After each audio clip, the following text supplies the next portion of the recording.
پھر آپ علیہ الصلوۃ والسلام نے ان کی نماز جنازہ ادا فرمائی اور پھر جبرائیل سے حیران ہو کے پوچھا کہ اے جبرائیل، معاویہ ابن معاویہ کا ایسا کیا عمل تھا کہ ان کے جنازے میں اس قدر فرشتے آئے ہوئے تھے؟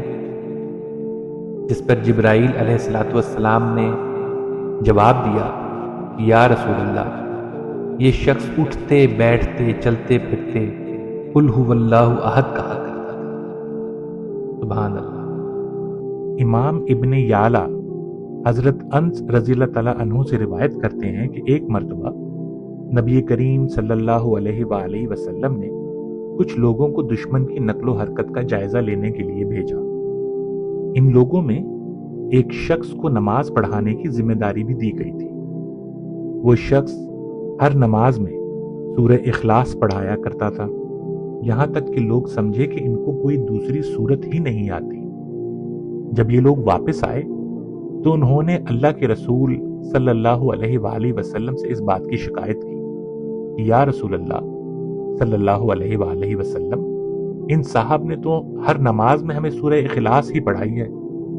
تو اللہ کے نبی صلی اللہ علیہ وآلہ وسلم نے ان سے پوچھا کہ تم نے ایسا کیوں کیا؟ تو اس شخص نے جواب دیا کہ یا رسول اللہ صلی اللہ علیہ وآلہ وسلم، آپ پر میرے ماں باپ قربان، پتہ نہیں کیوں لیکن مجھے اس صورت سے بہت محبت ہے۔ اس پر نبی کریم صلی اللہ علیہ وآلہ وسلم مسکرائے اور فرمایا کہ اس صورت کی محبت نے تمہیں اللہ کی جنت میں داخل کر دیا ہے۔ امام سعید بن منصور محمد بن منقدر رضی اللہ تعالیٰ عنہ سے روایت کرتے ہیں کہ نبی کریم صلی اللہ علیہ وآلہ وسلم ایک مرتبہ مسجد میں تشریف فرما تھے کہ ایک شخص بہت پیاری قرأت کے ساتھ اور بہت ہی پیاری آواز سے سورہ اخلاص کو تلاوت کر رہا تھا۔ تو اللہ کے نبی نے اس شخص کو اپنے پاس بلایا اور فرمایا کہ تو جو چاہتا ہے اللہ سے مانگ لے، کیونکہ وہ تجھے قل هو اللہ احد کے بدلے عطا کر دیا جائے گا۔ امام ابن زریس فرماتے ہیں کہ میں نے اپنے اساتذہ سے سنا ہے کہ سورہ اخلاص پڑھنے والے کو جنت میں 2 ایسے محل عطا کیے جائیں گے جو جنت میں رہنے والے ہر شخص کو نظر آئیں گے۔ امام سمرقندی رحمت اللہ علیہ حضرت ابو ہریرہ رضی اللہ تعالیٰ عنہ سے روایت کرتے ہیں کہ جس شخص نے گھر میں داخل ہوتے وقت سورہ اخلاص پڑھ لی تو اللہ اس شخص کو اتنا مال عطا فرمائے گا کہ اس کے پڑوسی تک کو اس کے مال کی موجودگی کا احساس ہو جائے گا، اور وہ شخص اپنے ہاتھ سے اپنے پڑوسیوں میں بانٹنا شروع کر دے گا۔ امام طبرانی حضرت جابر بن عبداللہ رضی اللہ تعالیٰ عنہ سے روایت کرتے ہیں کہ جس نے ہر روز 50 مرتبہ سورہ اخلاص پڑھ لی تو قیامت کے دن ایک فرشتہ اس کی قبر پر کھڑا ہو کر یہ صدا لگائے گا کہ اٹھ اے شخص، اللہ کی تعریف بیان کرنے والے، اٹھ اور جہاں سے چاہے جنت میں داخل ہو جا۔ سبحان اللہ۔ امام ترمذی حضرت انس بن مالک رضی اللہ تعالیٰ عنہ سے روایت کرتے ہیں کہ حضرت انس رضی اللہ تعالیٰ عنہ کہتے ہیں کہ ایک مرتبہ میں مسجد میں آپ علیہ الصلوۃ والسلام کے ساتھ بیٹھا ہوا تھا کہ ایک شخص کھڑا قل هو اللہ احد کی صدائیں دے رہا ہے۔ تو اس پر نبی کریم علیہ الصلوۃ والسلام نے فرمایا کہ اس شخص پر جنت واجب کر دی گئی۔ میں نے حیرانی کے ساتھ آپ علیہ السلام سے پوچھا کہ کیا واقعی؟ تو آپ علیہ السلام نے دوبارہ فرمایا کہ ہاں، اس شخص پر جنت واجب کر دی گئی۔ امام ابن نجار رحمت اللہ علیہ حضرت علی رضی اللہ تعالیٰ عنہ سے روایت کرتے ہیں کہ اگر کسی شخص نے اپنے گھر سے دور جانا ہو تو وہ اپنے گھر کی چوکھٹ پہ کھڑا ہو کے 11 مرتبہ سورہ اخلاص پڑھ لے تو جب تک وہ واپس نہیں آئے گا تب تک اس کے گھر کی حفاظت اللہ خود کرے گا، اور جس نے اسے 30 مرتبہ پڑھ لیا تو اس دن دنیا میں اس شخص سے بہتر اور کوئی نہیں ہوگا سوائے اس کے کہ جس نے اسے 30 مرتبہ سے زیادہ پڑھ لیا ہے، اور جو اسے ہر روز 1000 مرتبہ پڑھ لے تو وہ تب تک نہیں مرے گا جب تک کہ جنت میں اس کو اس کا گھر نہ دکھا دیا جائے۔ سبحان اللہ۔ ابو بکر احمد ابن علی رحمت اللہ علیہ عیسیٰ ابن ابی فاطمہ رضی اللہ تعالیٰ عنہ سے روایت کرتے ہیں کہ جس دن سور پھونک دیا جائے گا اس دن اللہ اپنے پورے جاہ و جلال اور اپنی شان و شوکت کے ساتھ غضب میں ہوگا، اور فرشتے خوف کے مارے لرزے ہوئے زمین کو اپنے ہاتھوں میں لیے ہوئے قل هو اللہ احد پڑھنے لگ جائیں گے، یہاں تک کہ رب ذوالجلال والاکرام کا غضب ٹھنڈا ہو جائے۔ اللہ اکبر، اللہ اکبر۔ اگر آپ کو ہماری یہ ویڈیو پسند آئی ہو تو لائک اور سبسکرائب ضرور کیجیے گا۔ اللہ آپ کا حامی و ناصر ہو۔